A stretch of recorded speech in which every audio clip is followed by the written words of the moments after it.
चाहूं। मैं दो लाइनें बड़े ध्यान से सुनना, इस सवाल को भी आप कर लेना, लेकिन पहले मेरी बात सुन लेना। मैं आपको एक छोटी सी बात बताना चाहता हूं, दो लाइनें उनके लिए बताना चाहता हूं जो आजकल के नौजवानों की या सभी की मैं कहूंगा इस पूरे देश में, पूरे भारत में या पूरे दुनिया में इसकी सबकी एक समस्या जरूर रहती है। तो मैं दो लाइन उस हर एक बच्चे के लिए कहना चाहता हूं जो इन चीजों से गुजर रहा है, या हर एक वो बंदा, हर एक वो इंसान जो इन चीजों से गुजर रहा है, तो इन चीजों को उन तक जरूर पहुंचा देना। देखिए, आज मैं आपको एक चीज, छोटी सी बात बताना चाहता हूं और एक छोटा सा मोटिवेशन भी रहेगा। देखिए, आज ही एक छोटे से मतलब मैं कहूंगा कि ये तो हमेशा वैसे होता ही रहता है, लेकिन रात मुझे एक मैसेज मिला, एक बच्चे का।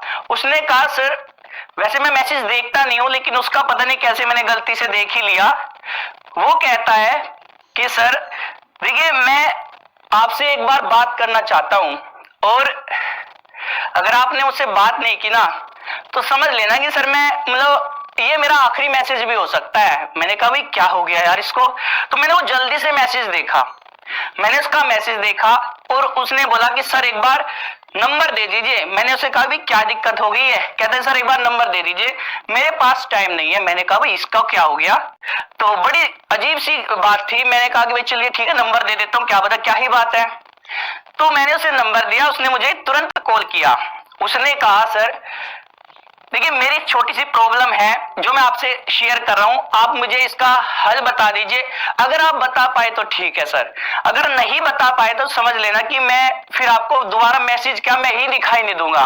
मैं कभी यार ऐसा तो मत बोल। कहता कि देखिए सर, मेरी एक छोटी सी बात है, और ये हर एक बंदे की बात है, ऐसा वो अकेला बंदा नहीं था, ये आज हर एक बंदे की बात है। तो 2 मिनट का ज्यादा से ज्यादा या 2-3 मिनट का समय लूंगा, लेकिन ध्यान से सुनना। ये उन बच्चों के लिए है जो अभी नौजवान है, बहुत सारे इंसान है जो इन चीजों से गुजर रहे हैं। उसने मुझे बताया, सर मैं 3-4 साल से एक रिलेशनशिप में था। मैं किस में था? एक रिलेशनशिप में था। बहुत लंबा समय होता है, और हमने एक साथ ऐसे ऐसे पल देखे जिसमें हम ऐसे स्ट्रगल भी किया, ऐसी ऐसी चीजों से गुजरे कि हम अलग भी हो सकते थे, लेकिन हम लोग अलग नहीं हुए। मैंने कहा तो अच्छी बात है भाई। कहते सर हमने हर एक चीज को जिया है। आज एक दिन वो मेरी उससे बात होती है 2-3 महीने पहले, तो अचानक से उसकी कॉल बहुत दिनों के बाद में आई थी। वो मुझे कहती है कि मैं तुमसे प्यार नहीं करती हूं और मेरी जिंदगी से तुम दूर रहो, और मेरा तुमसे कोई मतलब नहीं है। क्योंकि सर मैंने ऐसे सुनते ही मैंने सोचा यार इसको क्या हो गया, और मैं बहुत ही ज्यादा परेशान, मतलब मेरे को लगा कि बस अब लाइफ एकदम से खत्म हो गई। क्योंकि हमने हर एक पल को जिया हुआ था इस तरीके से कि कभी दुख हो सुख हो, हमने हर एक चीज में एक दूसरे का साथ दिया। लेकिन अचानक से कॉल आई तो मैं सर टूट गया। उस टाइम पे तो मुझे लगा कि भाई साहब अब खत्म हो गया है, लेकिन मुझे लगा कि कहीं ना कहीं फिर से कॉल आएगी, और उसने ये कह के कॉल काट दिया था। तो मैंने सोचा कि भाई कभी तो कोई ऐसा पल होगा जिसमें उसको मेरी याद आएगी और दोबारा कॉल आएगी, और मैं उससे ये पूछूंगा कि भाई कहाँ कमी रह गई, ऐसी क्या बात थी जिसकी वजह से आपने ऐसा बोला, कि मैंने ऐसी क्या ही गलती कर दी। तो मैं उससे 100 सवाल पूछना चाहता था, 100 सवाल मेरे दिमाग में आ रहे थे। मैं उससे क्या बोलूं, क्या कहूं, कैसे उसको समझाऊं। मैं उससे ये भी पूछूंगा, मैं उससे ये भी पूछूंगा। तो ऐसे हजारों सवालों के साथ मैं उसका 3-4 महीने से इंतजार कर रहा था कि एक दिन तो कोई ऐसा होगा जिस दिन उसकी कॉल आ जाएगी। तो सर मेरा साथ ऐसा हुआ कि आज उसकी कॉल आई, और मेरे दिमाग में हजारों सवाल थे कि मैं उससे ये भी पूछूंगा कि ऐसा क्या हुआ था जिसकी वजह से तूने मुझे ऐसा बोला। मैंने तो कभी तुझे कुछ गलत बोला नहीं, कुछ गलत किया नहीं, हमेशा सपोर्ट किया, तो ऐसा क्या हुआ। तो ऐसे सवाल बहुत सारे बच्चों के दिमाग में भी होते हैं। तो सर कहते कि आप सोचिए कि मैंने क्या किया होगा उसके कॉल आने के बाद। मैंने कहा भाई तुमने उसे बोला होगा कि तुमने ऐसा क्यों किया। कहते नहीं सर आप गलत हो। मैंने कहा भाई ये गलत है तो फिर सही क्या है बताइए। कहते सर मैंने कॉल उठाते ही पता नहीं मुझे क्या ही हुआ, मतलब उस टाइम पे भी मुझे उसके लिए प्यार ही आया। मैंने उससे पूछा कि तू ठीक तो है, तुम ठीक तो हो ना। तो मतलब ऐसा उसके वो कहता है कि सर मेरे आंख भर आई और मैंने उससे पूछा कि तुम ठीक तो हो। उसने सोचा होगा कि पता नहीं तो आज भी मेरी फिक्र करता है। उसने कहा हाँ मैं ठीक हूं, तुम बताओ तुम ठीक हो। कि हाँ मैं तो ठीक ही हूँ। तो उसने कहा कि बस ऐसे ही मेरा मन कर गया था तेरे से बात करने को, तो मैंने कर लिया। तो सर मेरे को लगा कि वैसे पूछूंगा तो सही कि भाई तुझे कोई दिक्कत तो नहीं है। उसने मुझे इतना कहने से पहले फोन काट दिया।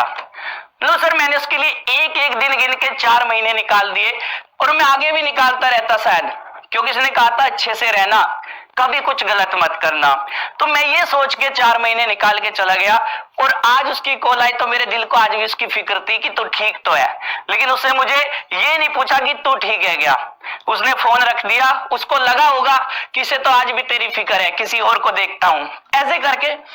तो वो कहता है सर अब मेरा आज मरने को मन कर रहा है, आज मेरा मन कर रहा है कि मैं ये जीवन खत्म कर दूं, मतलब मेरा मन कर रहा है कि बस सब खत्म हो गया। तो मैंने उसको समझाया, और मैंने देखना ये चीज उस तक पहुंचा देना, हर एक बच्चे तक, क्योंकि ये सबकी दिक्कत है। कहते मैं सर बहुत डिप्रेस हूं, मैं बहुत टेंशन में हूं, मैं क्या करूं। मैंने कहा देखिए मेरे भाई, एक बात बता मुझे, तूने आज भी उसकी फिक्र की, इस बात की तुझे खुशी है कि तेरे दिल ने उसे आज भी ये बात याद रहेगी कि आखिरी बार अगर बात हुई तो तब भी तुझे उसकी फिक्र थी। मैंने कहा, वो कहता है कि हाँ सर ये तो ठीक है। मैंने कहा एक बात और बताओ भाई, तेरा क्या है, मतलब ऐसा क्या है जो तेरा नहीं रहा। भाई तू ये देख, तेरा क्या है जो तूने खो दिया, या मैं कहूंगा जो तेरा था ही नहीं, वो तुझे मिल कैसे जाता, वो तो तेरा था ही नहीं ना। तूने ऐसा सोच कैसे लिया कि भाई वो नहीं है तो मैं अपना जीवन बर्बाद कर देता हूं या अपने आप को खत्म कर देता हूं। जो तेरा था ही नहीं वो तो चला गया। अरे दिक्कत तो उसको है ना, क्योंकि उसने तो अपनी लाइफ की वो चीज खो दी जो हमेशा से उसकी थी और जिंदगी भर उसकी रहती। तुमने तो केवल उसको खोया जो तेरा कभी होना ही नहीं चाहता था। तू उसे पा भी लेता जबरदस्ती, तब भी वो तेरे साथ नहीं रहता उस टाइम की तरह जो 4 साल या 5 साल से तुम जीते आ रहे हो। तो तू क्यों रोता है यार, तू क्यों परेशान है, क्यों तू मरना चाहता है। अरे तू इस चीज को सोच और खुश रह। और फिर एक बात तो देखो, अगर कोई मर जाता है तब भी तो इंसान जीते रहते हैं ना, तब भी तो जिंदा रहते हैं। तो ये सोच ले कि वो मर गई, ये सोच ले कि वो मर गया, और जी के देख, और खुशी इस बात की मना कि वो जिंदा है। वो कहता है कि खुशी क्यों मनाओ सर, वो जिंदा है। क्योंकि खुशी इसलिए मना क्योंकि जो आज तेरे साथ उसने किया है वो भी तो जिंदा है, एक दिन उसके साथ ऐसा हो सकता है, और उसे उन पलों में भी तेरी याद आएगी क्योंकि तूने उसे कभी धोखा नहीं दिया, तूने कभी उसके बारे में गलत नहीं सोचा। तो खुशी इस बात की मना कि वो भी तो जिंदा है, एक दिन उसके सामने भी ये पल आएगा और वो तेरे बारे में सोचेगा। तू जी लगा, जान लगा, और ऐसा कुछ बन के दिखा कि आग लगा दे, दुनिया वाले तेरे लिए लाइन लगाए, ऐसा कुछ बन के दिखा। कहता है सर बस यही मैं सुनना चाहता था। तो मैंने कहा भाई इसके लिए कभी मत रोना कि तुम्हें कौन छोड़ के चला गया या कौन तुम्हें धोखा दे रहा है, इसलिए उसे भी भूल जा, क्योंकि जो तेरा है नहीं और जो तेरा होना नहीं चाहता वो कभी तुझे मिलेगा भी नहीं। लेकिन एक बात ध्यान रखना, उसने तो तेरा वो खो दिया ना, वो तो तुम्हें वो चीज खो के चला गया जो हमेशा उसका होता या जिंदगी भर उसका रहता। तो गम उसे मनाना चाहिए, तुझे नहीं। तुझे तो आगे बढ़ना है, तुझे सूरज की तरह चमकना है, और सूरज एक ही होता है भाई, जो सूरज है वो तू है। एक रोशनी, एक चिंगारी, एक आग की तरह जल और दुनिया को दिखा दे कि तेरा जैसा कोई नहीं, और ना हो सकता ना होगा। ये बात हर एक बंदे तक पहुंचा देना जो डिप्रेस है। आगे बढ़ाता हूं क्लास को।